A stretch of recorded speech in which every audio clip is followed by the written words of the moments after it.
Right, team, here with Ewen from Basic Bikes. We're talking tyres, changing tyres, etc. And today we're going to have a bit of a look at what about a tubeless system? How do we do that? What's going on in here? Okay, so previously we've covered off how to take the wheels out of the bike, how to put a tube in there. The same rules, same systems, same principles. This one doesn't have a tube in it, this is tubeless. So the problem you're going to have potentially on a ride is you've got a puncture on a tubeless system and it hasn't sealed. The sealant that's in there hasn't been able to fill the little gap. You can't ride home on it, you can't pump it up, you're going to have to put a tube in there. So there's a couple of steps that you have to go through before you can put the tube in. So your wheel will have a valve similar to the tubed valve, and you're going to have to take your valve cap off if you use those. And then there is a lock ring here. Now these can be quite tight. Usually they've got a flat spot on them that you can grip them. Sometimes you may just only have your fingers. If you can carry something in your kit like a little plier type thing, that is super handy for these. Some of the ones that we use these days with the flats, a little spanner and a tool on your multi-tool might take it off. Yep. But just be aware of what you've got with you before you go out and think about how you're going to do this on a ride if you have to do this. Yeah, I've had an issue before of being out on the ride, needing to figure that out, but I couldn't get the valve out. Yeah. One thing I try to do these days is actually just make sure I can actually undo it before I start and riding. that is good, is make sure that it's tight. It doesn't need to be super tight. It's all sealed with rubber. It needs to be firm, but it doesn't need to be over tight. The worst thing that can happen is if you do leave them for a long time and they are a little bit loose, that some sealant can weep down and glue the valve together, and that can make it quite hard to undo. Yeah. So regularly checking that you can physically undo this little nut is important, and you've got the finger strength to do it. So they usually will have a knurled surface, or some of them. I'll just quickly pull one out the drawer. This is what we're trying to take out. So that's what's in that wheel. And on these ones here, it's maybe not so easy to see, we'll bring it up to the camera. There is a little flat edge on there, there it is in the light, and the same on the other side. So you can get a little spanner onto there if you had something like that, or some multi-tools will have a little U-shape for a nut that will take that off. And what we're trying to achieve here is just to unthread that so we can take the valve. So this is in the bike, we're taking that off.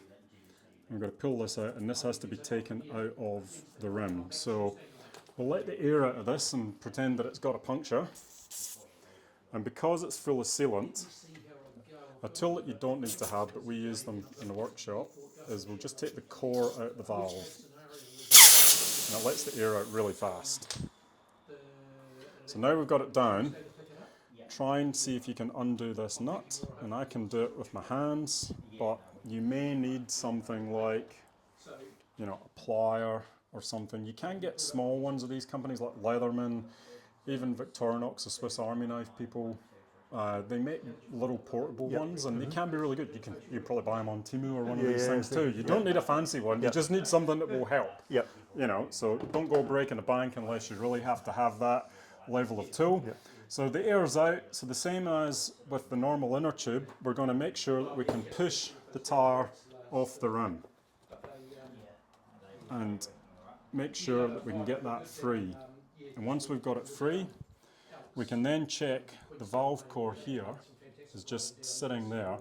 We can unscrew this nut, and there'll be an O-ring behind here which helps keeps the air in, and we'll just take it off. And these can be a little bit tricky to push out because the sealant can sometimes dry and kind of hold them in there. So what we do is you're going to have a tyre lever. If you don't want to punch, because there's a sharp edge at the bottom here now, use your tyre lever and put the tyre lever against the bottom of the thing and just push it up, and it will just pop out.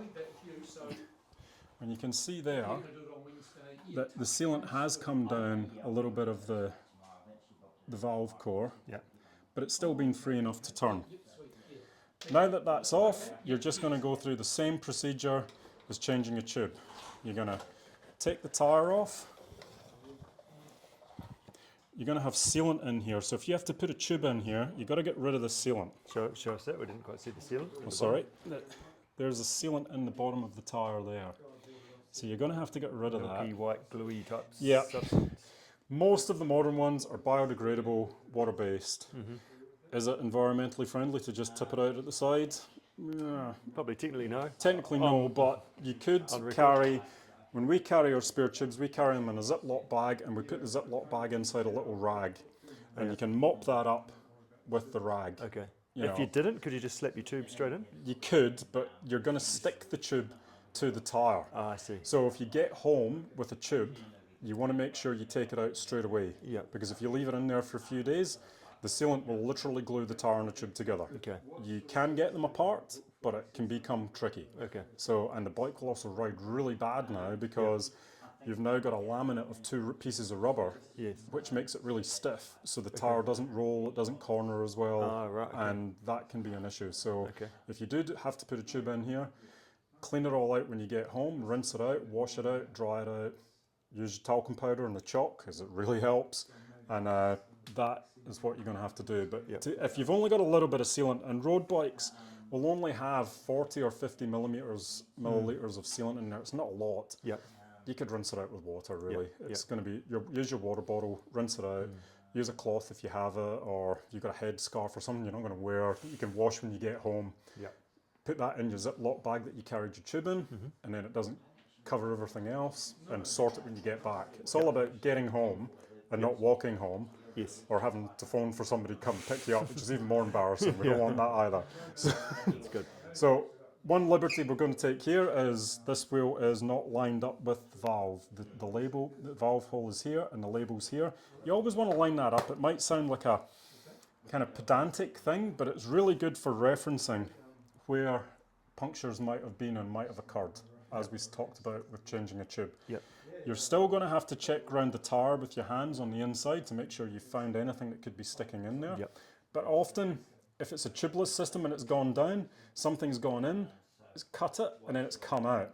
And that's why your tubeless come down. So the chances of there still being something in this tyre A much are less. very much less with the tubeless system. Yep. Yeah. Usually it's been in and out, and that's why you're walking. It's a big puncture hole. Yeah, and it's a big puncture hole. So there are a couple of things that you can use if you have a big cut in the tyre. You can use what's called a tyre boot. Yep. I'm just going to hang this here. Yeah. Or Okay. we'll give it to Rich. So a tyre boot is like a little plastic piece, and they come in some puncture kits that you can put on the inside of the tyre to cover that hole and give you a bit of extra protection. Years ago, Video Easy cards, those kind of things, brilliant. $5 note, might sound extravagant, but it'll work. It's plastic. Okay. Something just to cover that hole if you've got it. Okay. You know. Do you have something here? I can show you one, or we'll just do a quick one here. In the workshop. So we carry these ones with us all the time, so it doesn't matter about the brand, but let's do a wee brand thing. It's Lesign, so it's backwards on the camera today. In these are peel and stick patches, but this kit comes with this piece here, which is a tyre boot, and that's designed to stick on the inside of the tyre, and it's just a plastic little sticker, and that goes on the inside of the tyre. So you would just peel that, stick it on inside here, it would be inside, and it will just cover the hole. Yep. And that will make sure you get home. Yep. And the peel and stick patches are So still we're putting really that on, we've still got sealant in the tyre, so So- as we put it back on, blow it back up, the sealant is going to... the sealant will reseal any gaps. These tyres will run without sealant, a lot of them. Some rim and tyre combinations may not, but most tyre and rim combinations on modern bikes will actually run fine without sealant for a short period of time. Yep. They will weep air, but they probably get you home. You know, so you can do that. Yep. So what we're going to do is we're going to put the valve core back in, because we're just going to reassemble this as it was. So now we know that our valve core is next to the label. We can just literally drop that through the hole, push it down. They usually have a little firm stop when you just push them in. Just push it in with your thumb. Or again, if your thumbs are a bit soft and you're not used to pushing things like that, use the tyre lever and push it in with the tyre lever. Remember your washers that you had. There's a few little washers here. Here's a skinny one. This one's got a little curve on it, a little concave, to fit the shape of the rim on the inside. So because the rim is a U shape round here, there's a little washer that just helps it fit that better. And then we'll put, there's an O-ring goes on afterwards, so there's the O-ring in place there, just there. And that'll get pushed up. That's your outside air seal. And then on the nut itself, there's a little concave on there as well. And the O-ring sits inside that. So this edge is the top edge here, and the concave, you can see it, is the bottom edge. Yep. And just wind it on hand tight. As tight as you can get it. You don't need to go crazy. The tubeless sealant and the pressure of the wheel itself will force the valve down and tight against the rim, Yep. and seal it from the inside here is where it's getting sealed, because the pressure is going to push against this a little bit. So now we're going to get this tyre back on. Without spilling any sealant. Without spilling any sealant, that's the trick. So the way we do it is we stand kind of funny with our feet in a funny position, and we'll just work our way around, always away from the valve core. And then once you've got half the tyre on, just rotate it slightly around so that the last section isn't the section with the sealant. And if it's getting tight at the end, we can just push it in here again into the well of the rim. You'll always have a little bit of sealant here in the last bit that you push on, and that's where having just a little cloth, even wet wipes, anything that you want to carry, they can be handy to have. So once we've got it on, we took the valve core out of this, so that's the valve core. These do need replaced reasonably regularly because they gum up with sealant in here. And they're very cheap, they're just a few dollars for these things. So we'll put that in, and we'll tighten it up. Some of the valve caps, like this one here, has a little hole in it, and that hole is designed to tighten up the valve core. So these little ones that we do from granite, I think they are, they're a very clever design. So now we've got it on, we've got to pump it up. So that's my question. Now, so you're going to the air compressor. What happens if we're in the field and we've got a pump? The electric pump may do this. This is where you might have to put the tube in, because on some tyres and tube combinations, you may not have the ability to pump them up. The gas canisters can do it. Yep. If it's a road bike, you'll probably need 20 grams. If it's a cyclocross gravel bike, you're going to need a 25 gram canister to get it to pump it quickly onto the rim. You can get portable carry-along little pumps that should do it, but it's going to be a bit hit and miss, and depending on the brands and the compatibilities. Okay. So another selling point to the little electrical. The little electrical ones can be good for that too. Good. But definitely always carry a tube. And if you're going for a long ride, carry two. You know, in the world of punctures, if you're going to have punctures, you're going to have them within 5 minutes of each other usually. You're not going to have them an hour or two apart. You know, it'll usually be at the same time. So we'll just put some air in this. We'll open the valve up. So this one here, you wouldn't have pumped up at the side of the road. So it's not going to go. So this would be definitely a case where if it had gone right down, you would have had to put a tube in. So the way we fix this in our workshop is we take the valve core back out.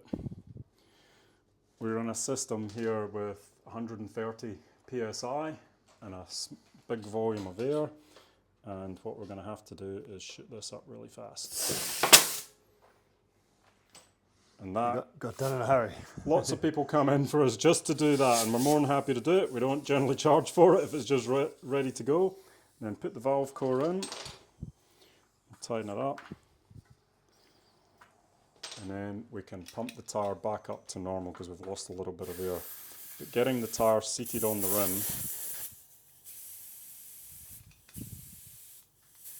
and we'll go to 40 psi.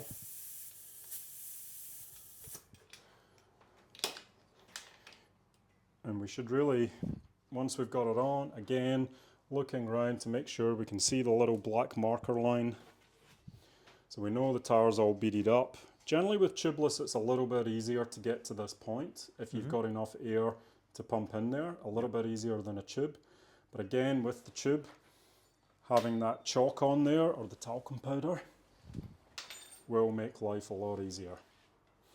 Now, if for an example you've got a very slow leak on your tubeless while you're riding along, there are products available. You can use a tubeless plug, and tubeless plugs are little rubberized strips like these, which can be inserted directly into the hole. I'll just peel one out. We feed that onto here, and if you stab that into the hole in the tyre and then you pull this tool out, because it has an opening in the fork just there, if you can see in the video, there's a wee hole. When you pull it out, that'll be left in the tyre and that will often fill the hole. Okay. So that can be a quick race fix, especially on mountain bikes and the bigger gravel tyres. If you get a hole in a smaller gravel or road tyre, it's probably going to lose the air so fast that you're past this stage. Yep. So the tube is probably still going to be your option. Yep. You know, So that's what a plug looks like. that's what a little plug is. It's a sticky piece of rubber. We call them bacon strips. I don't know why. They don't taste like bacon. Don't ask us how we know, but they are.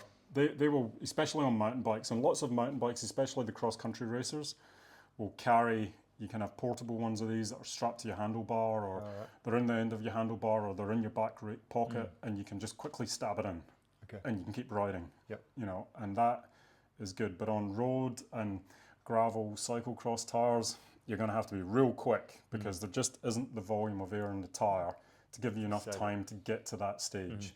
Usually. Yep. You know. So they're the considerations. Good job. Well done. Okay. Thanks, Ewan. No the A to Z of how to sort our tyres out. Yes. Good job. No We'll do a problem. high five. Cheers.